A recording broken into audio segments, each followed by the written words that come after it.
Major support for Out to Lunch is provided by the law firm of Jones Walker, established in 1937 with over 375 attorneys in offices throughout the U.S., providing a comprehensive range of services to a local, national, and international client base. JonesWalker.com.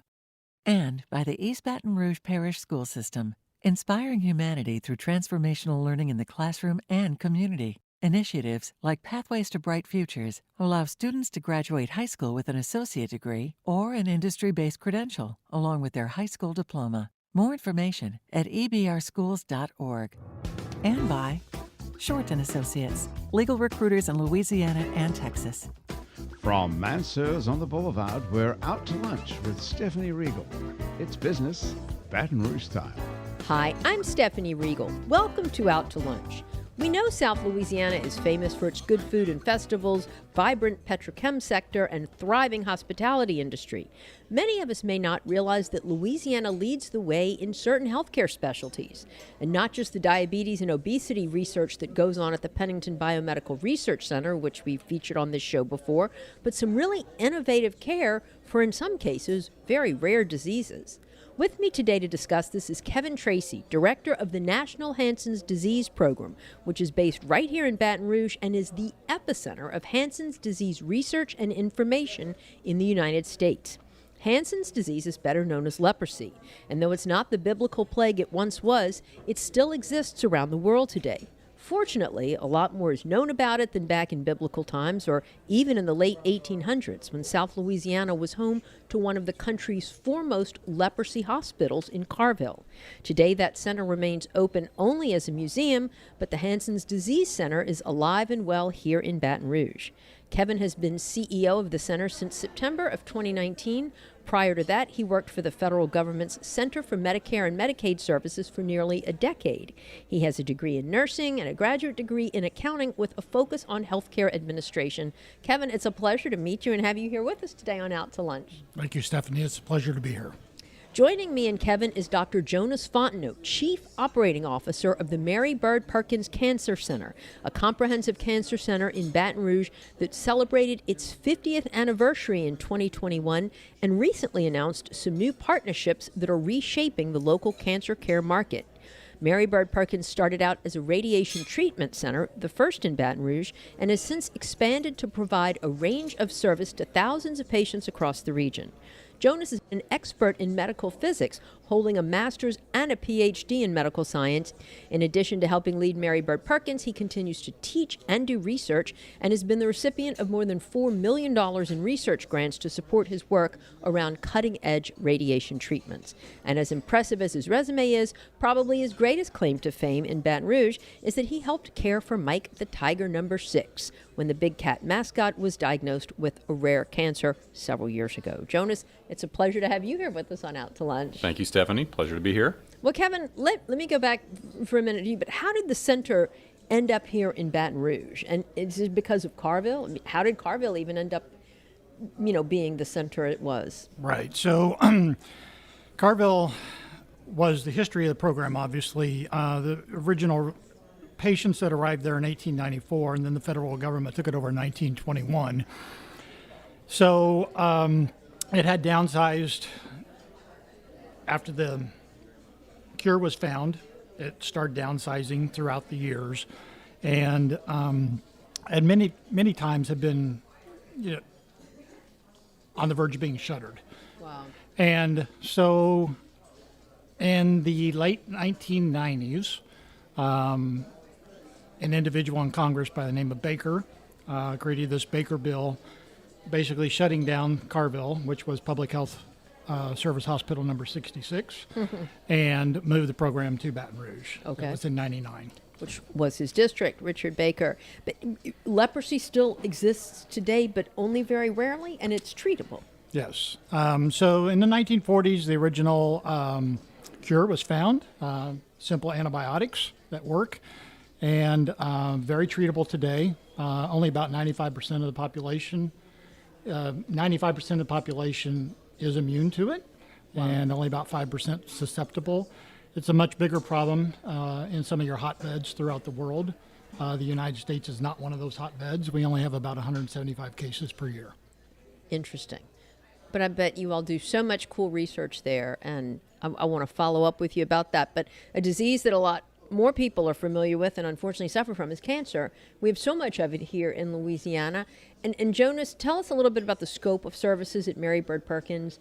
It's expanded way beyond just the radiation treatment that it was originally founded for 50 years ago. It has, and kind of the founding principle of the organization in general was to fill gaps in areas of need that cancer patients in our community needed ready access to. And initially that was radiation therapy, but over the decades, over the 50 plus years of the organization at this point, has evolved into other types of services as well. So we kind of run the gambit from early detection, community education, diagnosis, treatment, and into survivorship and beyond.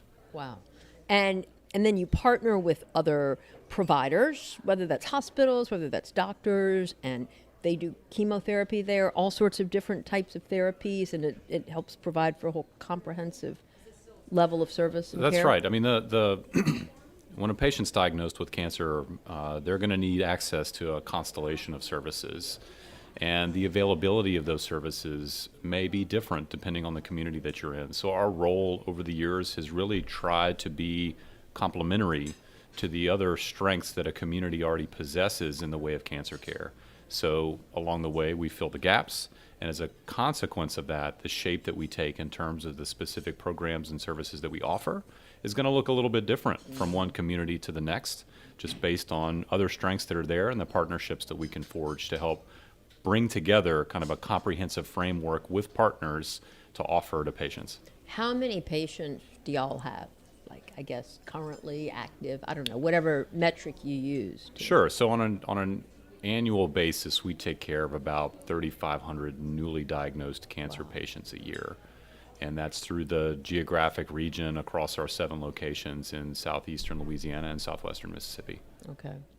Now, Kevin, bring us back and tell us a little bit about if leprosy is under control, to the extent that it is, what kind of research are y'all doing? Are y'all doing research to help those people in other countries where maybe it's not so well understood and treated, or?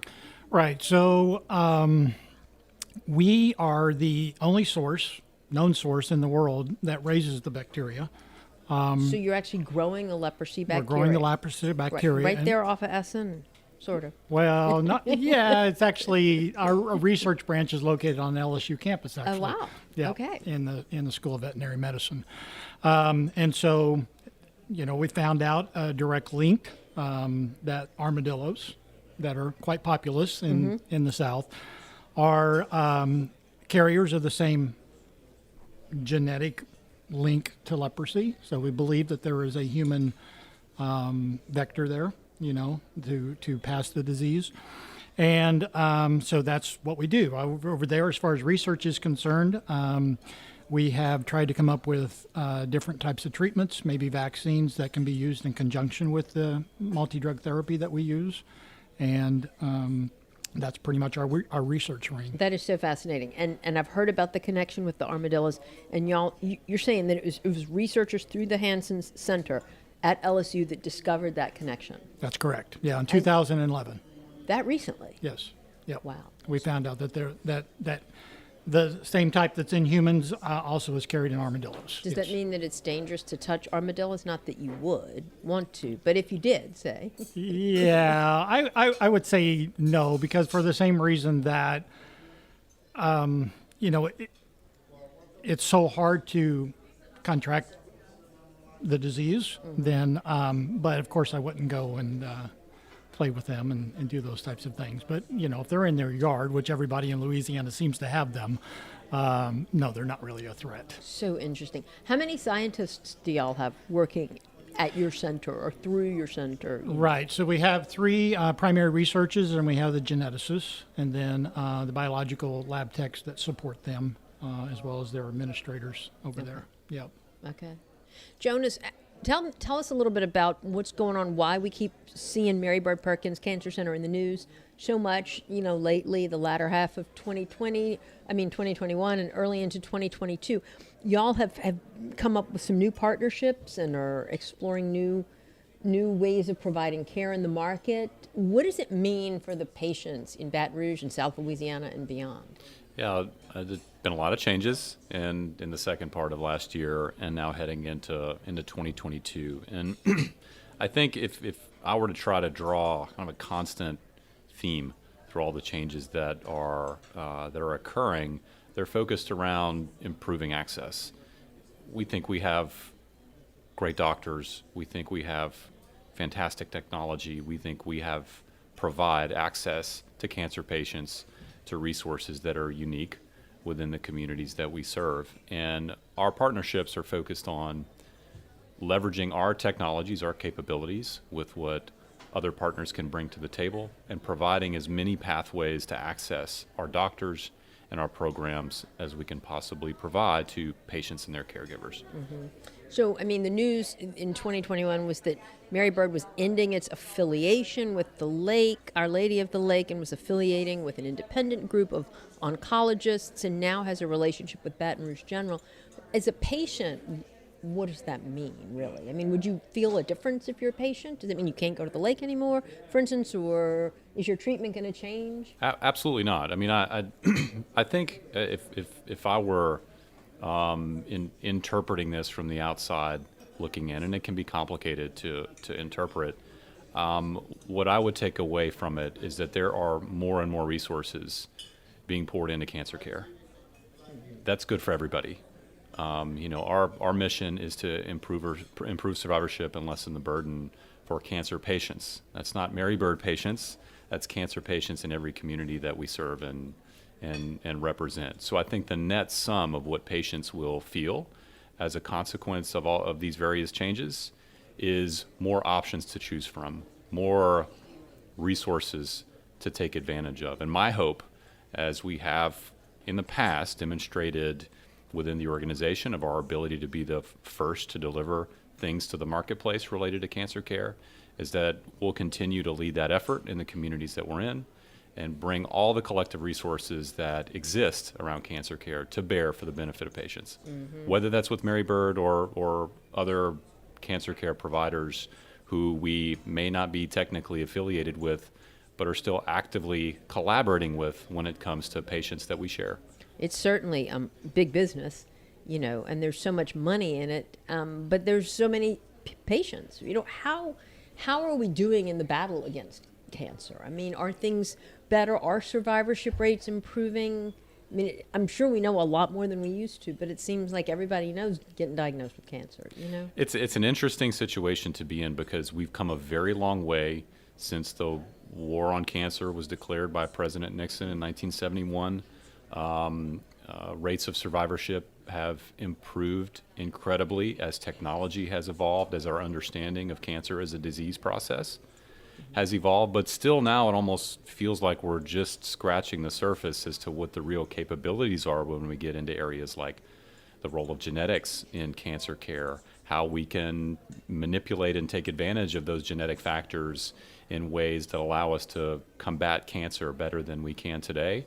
So I think it's a really exciting time to once you step back and have some perspective that, yes, we've made these tremendous strides, but there's a whole frontier of things that I think we're going to be able to benefit from that will result in meaningful improvements to outcomes for patients as we move forward into the future.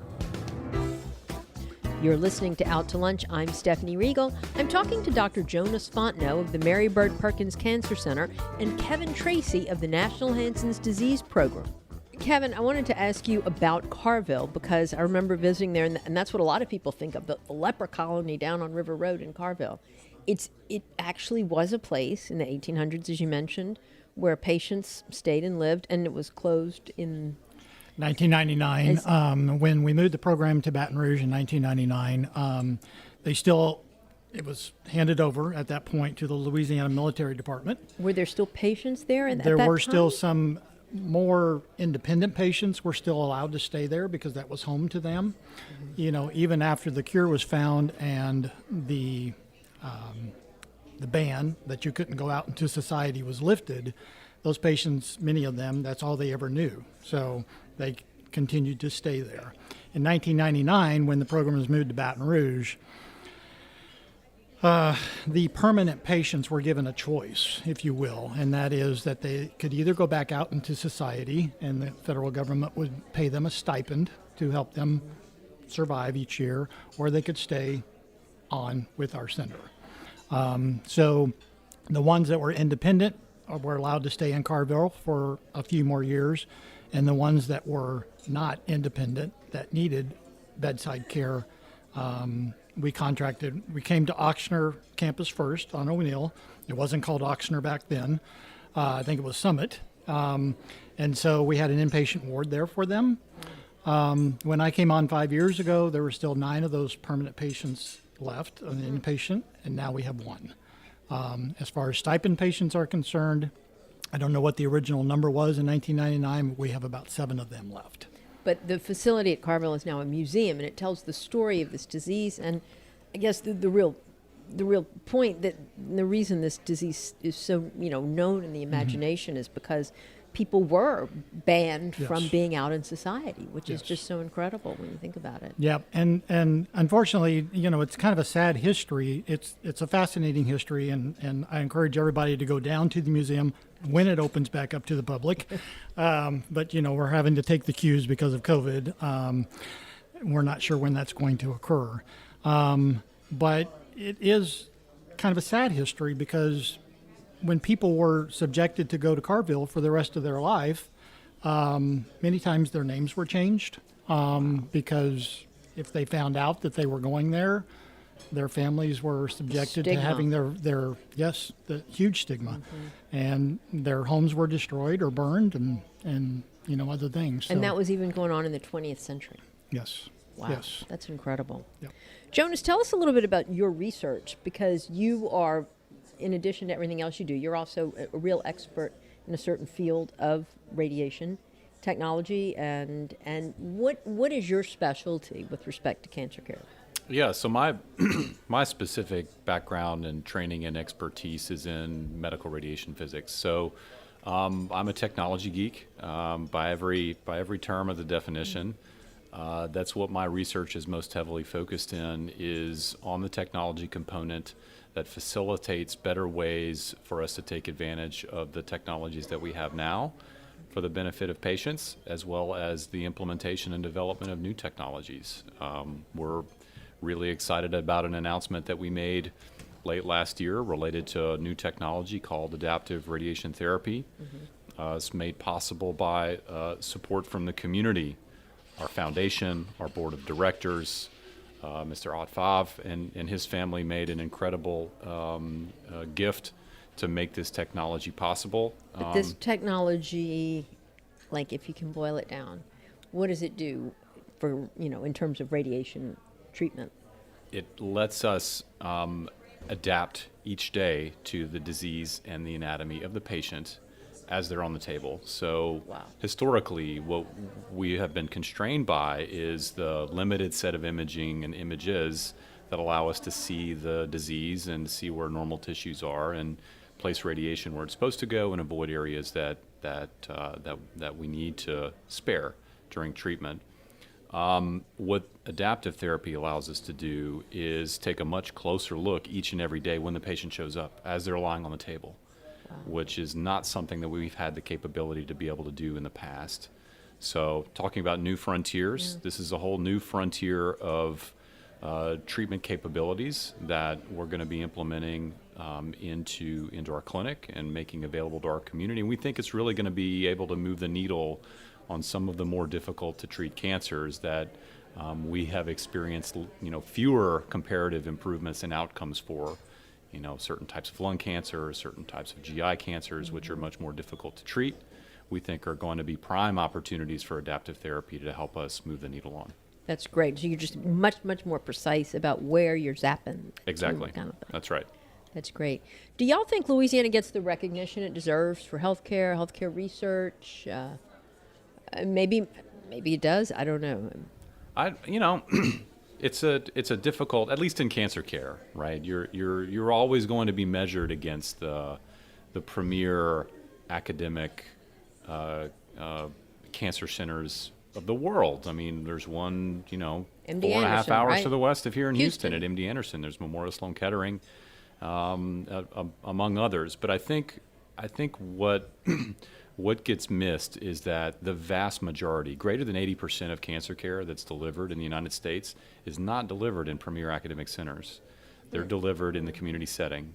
And to have a resource, a collection of investments that this state, this community has made in cancer care that's available to people close to home, I think does get overlooked. And if you look under the hood at the caliber of people that we've been able to attract to be doctors in our programs, to come and help support our patient care programs, you will find that those providers have come from MD Anderson, they've come from Memorial Sloan Kettering, they've come from Harvard, and they're here. They're in Baton Rouge, they're in South Louisiana, practicing medicine within the oncology programs that are available to patients. That's good to hear. Kevin, are y'all attracting researchers, say, from all around the country who come here because this is the place to study Hansen's disease? I would say no to that. However, because we do send out the bacillus to researchers throughout the world, then we do kind of have that connection. But no, our research branch, the individuals that are there, and actually all the individuals that work for the program,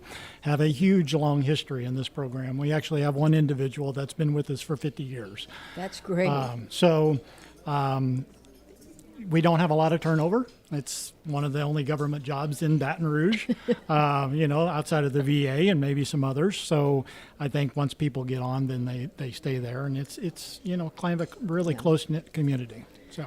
And of course, when we talk about healthcare, spiraling costs is something that, is a thread that runs through whatever the specialty is. Like, for instance, with cancer care, Jonas, how do we keep a lid on costs?